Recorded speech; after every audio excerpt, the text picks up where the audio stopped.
बिस्मिल्लाहिर्रहमानिर्रहीम। अस्सलाम वालेकुम नाज़रीन, इरफान हाशमी आपको प्रोग्राम दो टूक में खुशामदीद कहता हूं और इस्लामाबाद से मेरे साथ मौजूद हैं इब्राहिम राजा साहब। राजा साहब अस्सलाम वालेकुम। वालेकुम अस्सलाम। राजा साहब, आज तीन खबरें मेरे पास। पहली खबर जनरल बाजवा के मुतल्लिक है और इस खबर का बाकायदा पाकिस्तान की सियासत के ऊपर एक असर हम देख रहे हैं। और क्या खबर है और इसके मुहर्रिकात क्या हैं, इस पर तफसील से हम बात करेंगे। और फिर एक ऐसी शख्सियत जो जीएचयू की नापसंदीदा शख्सियत है, पाकिस्तान वापिस आना चाहती है और क्या पैगाम जीएचयू की तरफ से दिया जा रहा है, इस पर भी हम अपने प्रोग्राम में खबर भी शामिल करेंगे। और फिर सबसे इंपॉर्टेंट, जेयूआई एमक्यूएम जो इत्तेहादी हैं पाकिस्तान की इंपोर्टेड हुकूमत के, आमने सामने आ गए सिंध के अंदर पाकिस्तान पीपल्स पार्टी के हवाले से। और अब मौलाना फजल रहमान साहब ने भी शहबाज स्पीड को आंखें दिखाना शुरू कर दी हैं और पार्लियामेंट के अंदर भी राय साहब बहुत ज्यादा हालात जो हैं वो कशीदा आज देखने में आए। लेकिन सबसे पहले जो खबर है राय साहब जनरल बाजवा के मुतल्लिक, ये खबर क्या है इस पर हम बात करते हैं। और आपको बता दें कि आज ख्वाजा आसिफ साहब ने पार्लियामेंट में एक बात कही है और वो क्या कहते हैं, वो ये कहते हैं कि इमरान खान बरतानिया, अमेरिका और कनाडा से पाकिस्तान के इदारों पर हमले करवा रहे हैं। यानी कुछ लोग कनाडा में बैठे हुए हैं, कुछ लोग बरतानिया जहां पर मैं मौजूद हूं यहां पर बैठे हुए हैं, और इसके साथ साथ कुछ लोग अमेरिका में बैठकर पाकिस्तान के इदारों के हवाले से तरह तरह के बयान दे रहे हैं जिससे इंस्टीट्यूशन को नुकसान पहुंच रहा है। अब वो क्या कहते हैं कि इमरान खान पर जो बरसते उन्होंने कहा कि कैनेडियन रुकने पार्लियामेंट की जानिब से पाकिस्तानी इदारों के खिलाफ गुफ्तगू की गई और उसका उन्होंने रिएक्शन दिया पार्लियामेंट के फ्लोर के ऊपर। कनाडा से बेहतर ताल्लुकात के ख्वाह हैं, लेकिन हमारे इदारे उसके सरबराह को जब घसीटना चाहें तो यकीनी रद्द अमल भी आएगा। इमरान खान नफरत का प्रचार करते हैं, उन्होंने मुआशरे में लकीरें खींची, समंदर पार पाकिस्तानियों को भी तकसीम कर दिया। वो ये कहते हैं कि इंसानी हकूक के मामले पर मगरिब हमेशा दोहरे म्यार का शिकार रहा। मगरबी ममालिक की फलस्तीन में इसराइल की जानिब से की जाने वाली इंसानी हकूक की खिलाफ वर्जियों, मकबूजा कश्मीर में इंसानी हकूक की पामाली और रोहिंग्या में इंसानी हकूक की खिलाफ वर्जियों पर भी नजर डालनी चाहिए। और कनाडा में एक रुकने पार्लियामेंट की तरफ से जो बयान आया, इदारों पर तनकीद की गई। हम कनाडा के साथ बेहतर ताल्लुकात चाहते हैं, हम कनाडा समेत हर मुल्क की पार्लियामान का एहतराम करते हैं, लेकिन अगर कैनेडियन रुकने पार्लियामेंट की जानिब से हमारे इदारों पर तनकीद की जाएगी तो इसका भरपूर जवाब दिया जाएगा। अगर मगरबी दुनिया थोड़ी तवज्जो देती तो फलस्तीन और कश्मीर के मसले हल हो चुके होते, लेकिन ऐसा नहीं हुआ और मुसलमानों का मामला आता है तो आलमी जमीर सो जाता है। अगर मगरिब ने कश्मीर और फलस्तीन पर 10% भी तवज्जो दी होती तो आज ये मसाइल हल हो चुके होते। फिर उन्होंने जो सबसे इंपॉर्टेंट बात कही वो ये कहते हैं कि 7 दहाइयों से कनाडा के साथ हमारे ताल्लुकात हैं।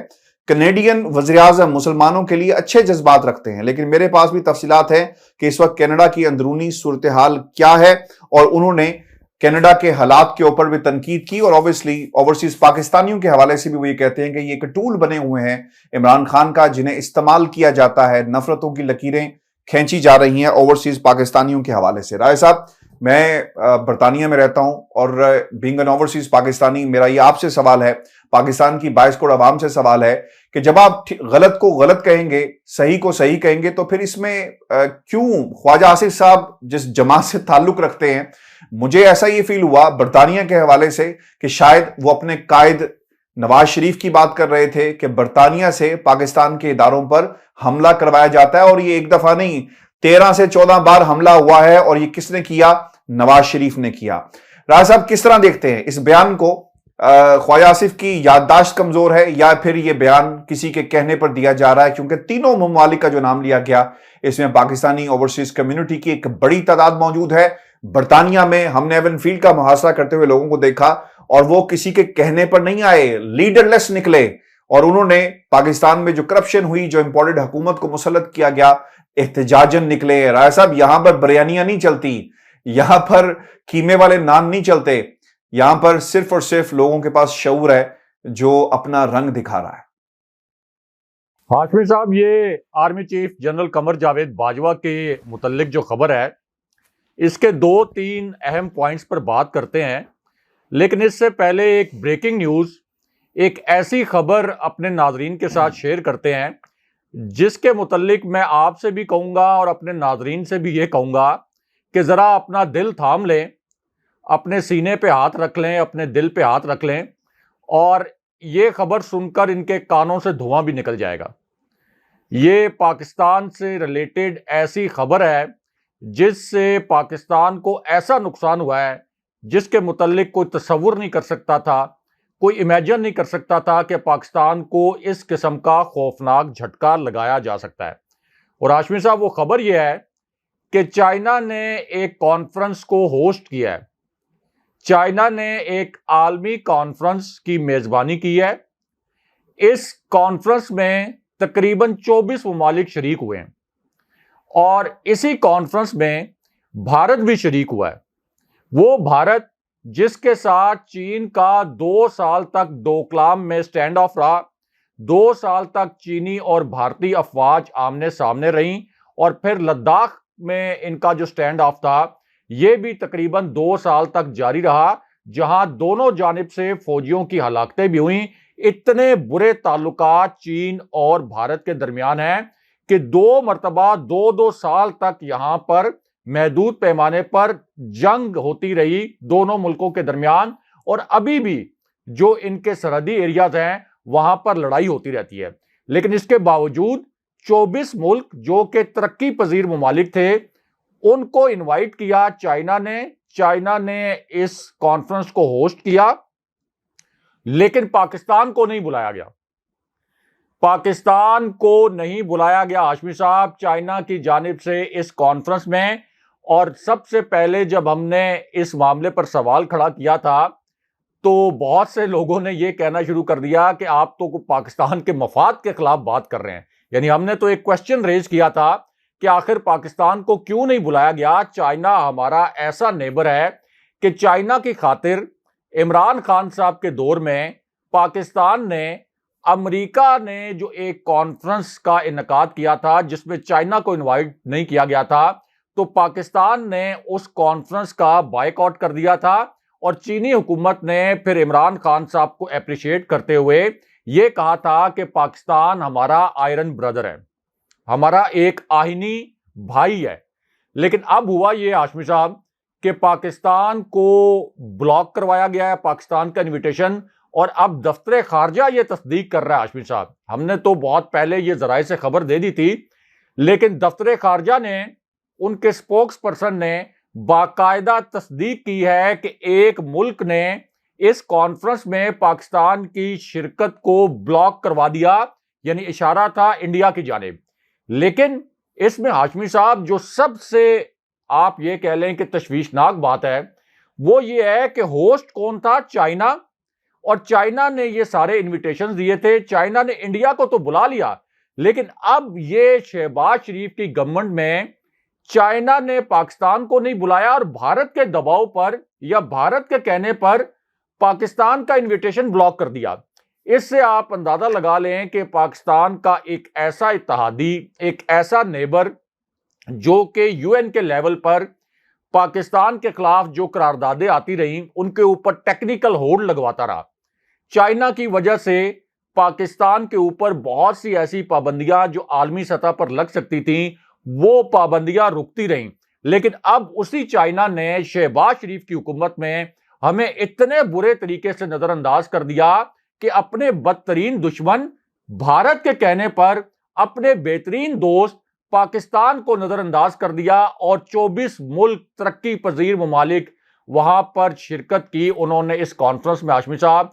तो ये पाकिस्तान की फॉरेन पॉलिसी का सबसे बड़ा फेलियर सामने आया है। इसको मीडिया ने ज्यादा हाईलाइट नहीं किया क्योंकि मीडिया तो मैनेज हुआ हुआ है। जाहिर है कि मरियम नवाज खुद कहती है कि मैंने मीडिया को मैनेज कर रखा है, उनकी जो टेलीफोन कॉल्स हैं वो लीक हो चुकी हैं इससे पहले ही। लेकिन हाशमी साहब ये एक ऐसी खबर है, अगर ये खबर खान साहब के दौर में आती, आप देखते कि चैनल 3-3 दिन इसके ऊपर लाइव नशरियात करते कि ये कितना बड़ा पॉलिसी फेलियर है कि चाइना ने पाकिस्तान का इनविटेशन भारत के कहने पर ब्लॉक कर दिया।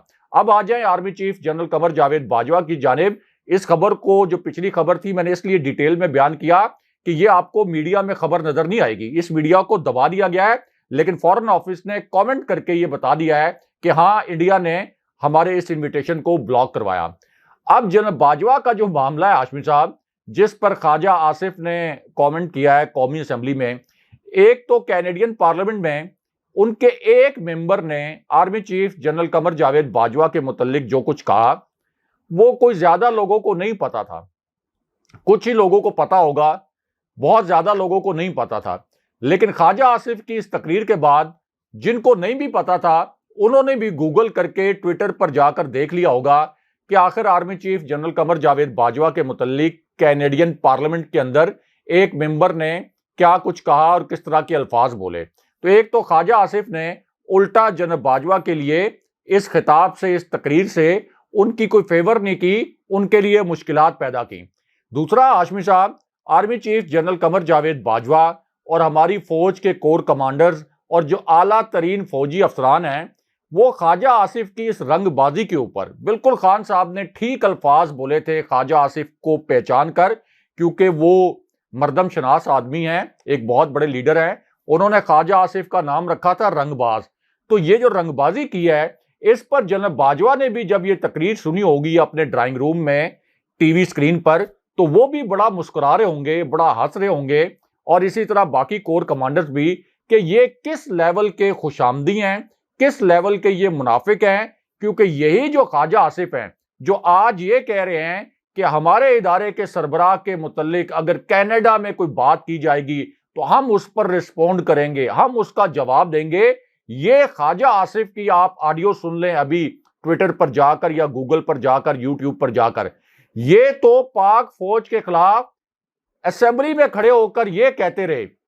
ये इनकी तकरीर है ऑन रिकॉर्ड कौमी असेंबली में कैमरों के सामने। ये वीडियो हमारे व्यूअर जरूर देखें जिसमें ये कह रहे हैं कि पाक फौज 1948 की जंग हारी, 65 की जंग हारी, 1971 की जंग हारी, उसके बाद 84 की जंग हारी, फिर कारगिल की जंग भी हारी, और आज भी ये ढिठाई के साथ दिफाई बजट मांगते हैं और इसके साथ साथ ये कौम की हड्डियां भी चबाकर खा गए हैं। तो वो ख्वाजा आसिफ आज army chief general Qamar Javed Bajwa के मुतल्लिक ये कह रहे हैं कि इनके खिलाफ अगर कोई बात हुई है कनाडा में तो हम कनाडा को जवाबदेह करेंगे। दूसरी बात हाशमी साहब कि ख्वाजा आसिफ को जरा अपने गिरबान में झांकना चाहिए। मरियम नवाज भी हंस रही होंगी कि किस तरीके से हमने इस पूरी कौम को तो बेवकूफ बनाया ही था, हम साथ साथ फौज के ऊपर भी जिस किस्म का हमने एक ड्रामा रचाया है। तो मैं ये अल्फाज आज बोलने पर मजबूर हूं कि फौज को भी हम किस तरह से बेवकूफ बनाने की कोशिश कर रहे हैं कि हम ही वो किरदार थे, यानी मरियम नवाज और मियां नवाज शरीफ, जो कि army chief general Qamar Javed Bajwa पर सबसे ज्यादा इल्जामात लगाते थे। इन्हीं ने जनरल बाजवा को कंट्रोवर्शियल करने का सिलसिला शुरू किया था। यही मियां नवाज शरीफ थे जो लंदन से तकरीरें करते थे, पाकिस्तान के अंदर जलसा होता था और ये कहते थे कि जनरल बाजवा पर हम आर्टिकल 6 के तहत गद्दारी का मुकदमा चलाएंगे। फिर फजलुर रहमान स्टेज पे खड़े होके पाकिस्तान से ये कहते थे कि हम GHQ के बाहर जाकर धरना देंगे और हमारी जो लड़ाई है वो इमरान खान से नहीं है, GHQ से है, और हमारे पत्थरों का रुख GHQ की जानिब होगा। फिर आपके जो परवेज रशीद हैं, इनकी एक वीडियो वायरल हुई है, अभी जाकर हमारे व्यूअर्स वो सुन सकते हैं। उसमें वो कहते हैं कि मुल्क का कबाड़ा करें ये जनरल्स, मुल्क को तबाह बर्बाद करें ये जनरल्स, और फिर आकर ठीक करे मियां नवाज शरीफ। तो जनरल्स के मुतल्लिक और पाक फौज के मुतल्लिक परवेज रशीद जो मरियम नवाज और मियां नवाज शरीफ के सियासी उस्ताद बने हुए हैं, जो मरियम नवाज के हर प्रेस कॉन्फ्रेंस में उनके दाएं बाएं खड़े नजर आते हैं, जो डॉन लीक्स का मरकजी किरदार थे, जो पाक फौज के खिलाफ बदतरीन साजिश की गई थी, उनके वीडियोस वायरल हैं जिसमें वो पाक फौज को बतौर इदारा और पाक फौज के जनरल्स को निशाना बना रहे हैं। तो ख्वाजा आसिफ किस मुंह से इमरान खान साहब पर इल्जाम लगा रहे हैं? इमरान खान साहब ने तो हमेशा अपनी फौज को पहले भी डिफेंड किया था और अभी रिसेंटली 2-3 उन्होंने बयानात दिए हैं खान साहब ने कि मेरी जान से भी ज्यादा जरूरी यह है कि फौज हर सूरत में पाकिस्तान की मजबूत रहे, मुस्तहकम रहे, क्योंकि फौज कौमी सलामती की जामिन है। और बगैर किसी सबूत के, बगैर शवाहिद के वो ये कहते हैं कि बरतानिया से इमरान खान साहब फौज पर और फौजी क़यादत पर कोई हमले करवा रहे हैं। बरतानिया से तो जो हमले हुए थे फौजी क़यादत पर वो तो इसहाक डार एंड कंपनी और फिर मियां नवाज शरीफ ने किए थे। तो ये तो एक ऐसी तकरीर उन्होंने की है, मुझे 100% यकीन है कि जनरल बाजवा ने भी जब ये तकरीर देखी होगी तो वो ये सोचते होंगे कि ये नून लीग, ये ख्वाजा आसिफ और इनकी ये जो पूरी कंपनी है नून लीग की, इनसे बड़ा मुनाफिक और इनसे बड़ा कोई खुशामद पसंद और सियासी तौर पर मुनाफिक कोई भी नहीं हो सकता।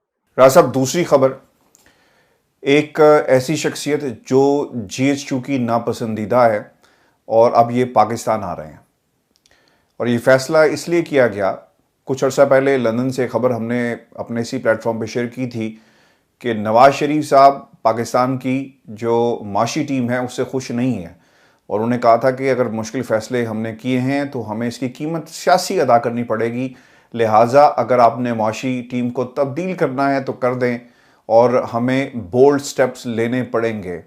और दूसरी तरफ मिफ्ता इस्माइल 6 महीने से ज़्यादा इस कुर्सी पर नहीं रह सकते, चूँकि पार्लियामेंट में होना उनका बहुत ही ज़रूरी है। अगर ये शख्सियत बरतानिया से पाकिस्तान जाती है तो पहले हलफ ले उठाएगी बतौर सेनेटर, और फिर उसके बाद उन्हें ये कलमदान जो है वो दे दिया जाएगा। राज साहब, ये शख्सियत कौन सी है, इनके हवाले से हमें बताएं, इनके ऊपर केसेस कब कब बनाए गए, और फिर वो भी किस्सा सुनाएं कि किस तरह ये मुल्क से भागे थे और किस तरह इन्होंने पाकिस्तान के इदारों को और सब लोगों को चकमा देकर बरतानिया आकर बस गए, और अब यहाँ पर कहा ही जा रहा था कि अगर हुकूमत ना बदलती तो शायद ये यहाँ पर मुस्तकिल तौर पे रह भी जाते। देखें आशफी साहब, एक आला सतह की फौजी ब्रीफिंग थी।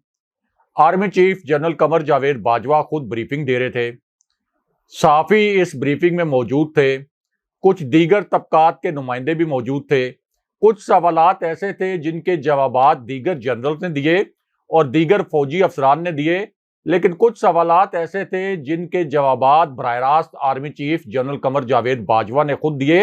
आप कह सकते हैं कि एक इंटरएक्टिव सेशन था, और इस इंटरएक्टिव सेशन के 2 हिस्से थे।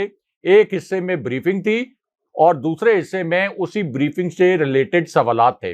अब प्राइमरीली तो ये जो ब्रीफिंग थी ये थी सिक्योरिटी मैटर के ऊपर, लेकिन हुआ ये कि चूंकि सहाफ़ी जहां मौजूद होते हैं वहां पे फिर सियासी सवालात भी हो जाते हैं, तो ये ब्रीफिंग एक सियासी रंग भी अख्तियार कर गई। और फिर जब सियासी सवालात किए गए तो इसी दौरान इसहाक डार के मुतल्लिक भी एक सवाल हुआ और उसका जवाब भी army chief general Qamar Javed Bajwa ने खुद दिया। अब ये जो ब्रीफिंग थी हाशमी साहब, इसमें army chief general Qamar Javed Bajwa ने इसहाक डार का जिक्र करते हुए ये इंप्रेशन दिया कि एक ऐसी मीटिंग जो प्राइम मिनिस्टर हाउस में हुई थी और मियां नवाज शरीफ प्राइम मिनिस्टर थे, तो उस वक्त उनकी इसहाक डार के साथ एक तरह से लफ्जी झड़प भी हो गई थी, और उन्होंने इसहाक डार से ये पूछा था कि ये जो कर्जे लिए गए हैं सी पैक के और जो दीगर बैरूनी कर्जे लिए गए, इनके ऊपर जो सूद की शरह है ये तो हमारी कैलकुलेशन के मुताबिक इतनी ज्यादा है कि इससे हमें नुकसान हो जाएगा।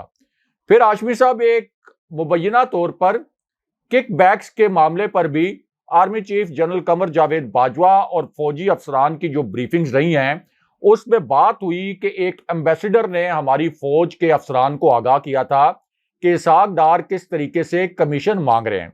और आप कह सकते हैं कि army chief general Qamar Javed Bajwa और GHQ की जो नापसंदीदा तरीन शख्सियत थी नून लीग के दौर में परवेज रशीद के बाद, वो इसहाक डार थे। ये खुद फौजी अफसरान जो हैं और generals army chief general Qamar Javed Bajwa ये मुख्तलिफ ब्रीफिंग्स में इस तरह का तासुर देते रहे हैं। अब यही जो इसहाक डार हैं, जब इस ब्रीफिंग के मुतल्लिक जिसका मैंने आपसे जिक्र किया, क्योंकि मैं खुद भी जो आला तरीन अस्करी क़यादत है उसकी ब्रीफिंग्स अटेंड करता रहा हूं, करता रहता हूं बतौर सहाफ़ी, तो जब ये खबर इसहाक डार तक पहुंची और इसके ऊपर एक कॉलम भी लिखा गया था, तो इसहाक डार ने इसके ऊपर रिएक्ट भी किया।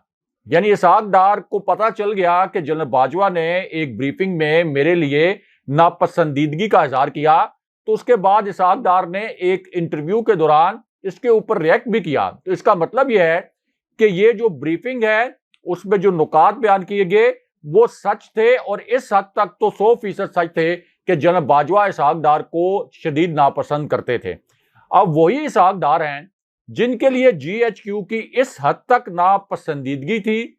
इसी तरह वही राना सनाउल्लाह जिनके मुतल्लिक army chief general Qamar Javed Bajwa ने इसी तरह की एक ब्रीफिंग में ये इंकशाफ किया था। एक सवाल जब उनसे पूछा गया था कि नून लीग ये क्लेम करती है कि जो धरना उनके दौर में 2017 में तहरीके लब्बैक का हुआ था फैजाबाद में, तो उसके पीछे आईएसआई थी और फौज थी, और उसका मकसद ये था कि हमारा जो बरेलवी वोट बैंक है उसको कम किया जा सके। तो उस पर भी जनरल बाजवा ने कहा था कि ये धरना असल में राना सनाउल्लाह लेकर आए थे फैजाबाद, ये पंजाब में होना था।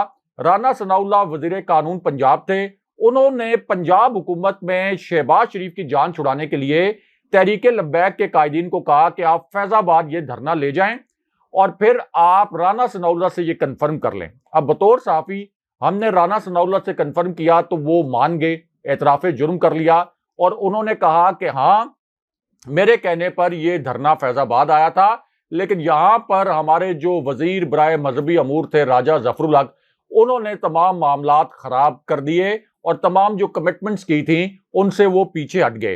तो राना सनाउल्लाह वही राना सनाउल्लाह जिनके ऊपर फौज के जैली इदारे एएनएफ ने मंशियात की स्मगलिंग का केस भी बनाया था, वो तो वजीर दाखिला बन गए। और दूसरे किरदार जो जीएचक्यू के और जनरल बाजवा के सबसे नापसंदीदा किरदार थे इसहाक डार, अब वो तशरीफ ला रहे हैं पाकिस्तान। ये खबर आई है कि जुलाई के दूसरे हफ्ते में। तो हाशमी साहब, अब लोग सवाल ये करते हैं और ये सोचते भी हैं और हैरान भी होते हैं कि ये सारे करैक्टर जो इसी फौज के, इसी आर्मी चीफ के और इन्हीं जनरल्स के नापसंदीदा थे, अचानक क्या हुआ है, क्या करिश्मा हुआ है, क्या मौजज़ा हुआ है कि यही इसहाक डार अब पाकिस्तान वापस आ रहे हैं, इनको ग्रीन सिग्नल मिल गया। यही राना सनाउल्लाह वजीर दाखिला बन गए। हनीफ अब्बासी जिनके ऊपर फौज के जैली इदारे एएनएफ ने मुकदमा बनाकर उनको उम्र कैद की सजा दिलवाई थी, उनको भी मुआवने खुसूसी बना दिया गया था। फौज ने तो उसके ऊपर कुछ नहीं किया, अलबत्ता अदालत ने यह कहा, इस्लामाबाद हाई कोर्ट ने, कि चूंकि उनका केस खत्म नहीं हुआ इसलिए इनको मुआवने खुसूसी के ओहदे से हटाया जाए। उसके नतीजे में वो मुआवने खुसूसी के ओहदे से हटे थे। यहां तक कि इन्होंने तारिक फातमी जो कि डॉन लीग्स के किरदार थे, उनको भी वजारत खारजा में मुआवने खुसूसी बना दिया था। तो अब लोग बड़े हैरान हैं कि आखिर क्या करिश्मा है, क्या मुआवजा है कि आज से सिर्फ 8 हफ्ते पहले तक जो लोग सबसे ज्यादा नापसंदीदा थे फौज के, आज वो किस तरीके से दोबारा से पसंदीदा बन गए हैं। और हाशमी साहब, इसहाक डार के पाकिस्तान के से जो फरार था उनका, वो स्टोरी भी बड़ी दिलचस्प है, वो भी मुख्तसरन बता देता हूं अपने व्यूअर्स को, क्योंकि शाहिद खाकान अब्बासी उस वक्त प्राइम मिनिस्टर बन चुके थे। एक कॉन्फ्रेंस आ गई, बड़ी मामूली सी कॉन्फ्रेंस, और इसहाक डार ने कहा कि मैं इस कॉन्फ्रेंस में नहीं जाऊंगा क्योंकि ये बड़ी मामूली सी कॉन्फ्रेंस है, ऐसे ही पाकिस्तान का खर्चा हो जाएगा। लेकिन इसहाक डार को मुखबरी हो गई कि उनके खिलाफ केस खुलने वाले हैं और उनके खिलाफ नैब को भी शवाहिद मिल गए हैं।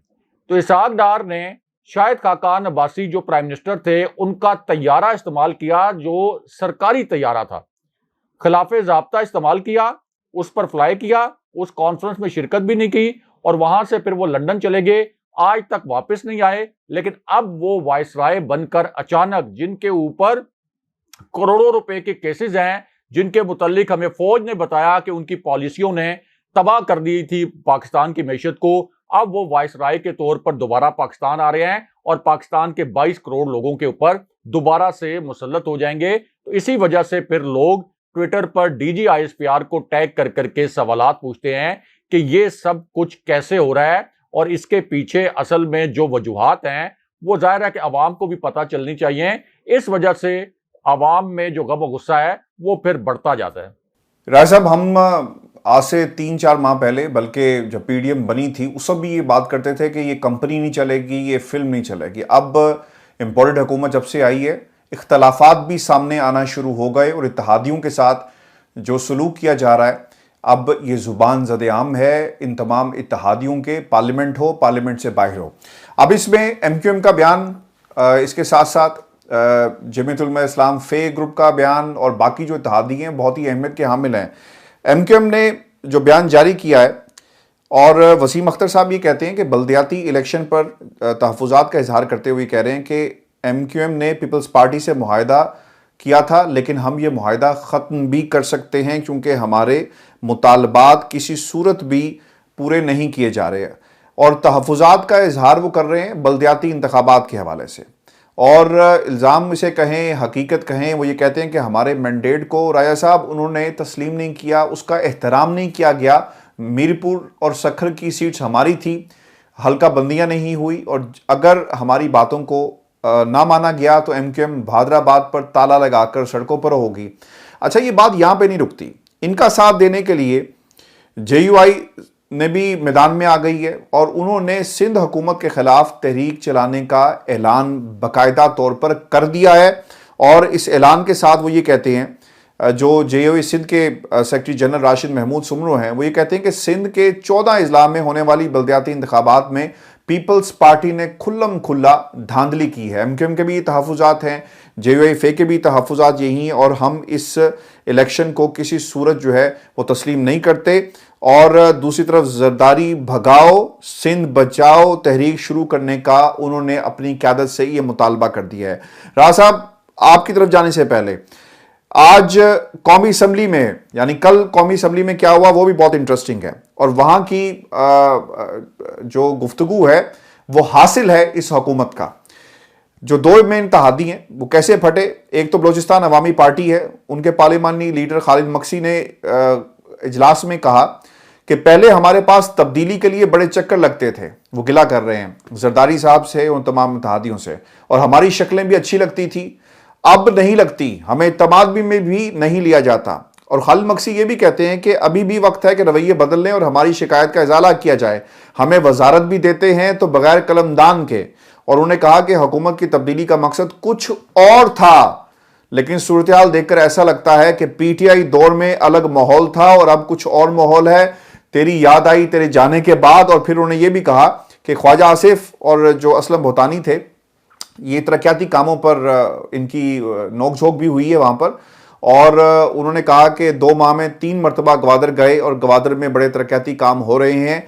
ये ख्वाजा आसिफ साहब का बयान था ग्वादर के हवाले से। लेकिन सबसे इंटरेस्टिंग बात यह है कि असलम भूटानी साहब अपनी नशिस्त पर खड़े हुए और उन्होंने क्या कहा कि 2 वोटों की हुकूमत की गर्दन में सरिया आ गया है, और अगर 10 वोटों की अक्सरियत होती तो पता नहीं ये क्या करते। और मौजूदा हुकूमत से कोई इत्तेहादी खुश नहीं। PTI ने, ये बहुत ही तारीखी जुमला है जो फ्लोर ऑफ द हाउस कहा गया कि PTI हुकूमत ने हमें अरबों रुपए के फंड्स दिए, आपसे अच्छी तो पाकिस्तान तहरीक इंसाफ थी। राजा साहब, आसिफ अली जरदारी साहब के हवाले से भी कहा गया कि उनके तो 58 बंदे हैं, उनकी भी ये नहीं सुनते। राजा साहब, ये हो क्या रहा है? इत्तेहाद तोड़ने की धमकी दी जा रही है या मामला कुछ और है? हाशमी साहब, एक कार के 14 ड्राइवर होंगे तो वो कार क्रैश ही करेगी। वो कार क्रैश करेगी, ये बात तो एक ओपन सीक्रेट थी, एक गैर फितरी इत्तेहाद था, सबको मालूम था। लेकिन इसमें हाशमी साहब एक और बड़ी अहम बात है, एक बड़ी अहम वीडियो है, बड़ी दिलचस्प वीडियो है राशिद सुमरो की।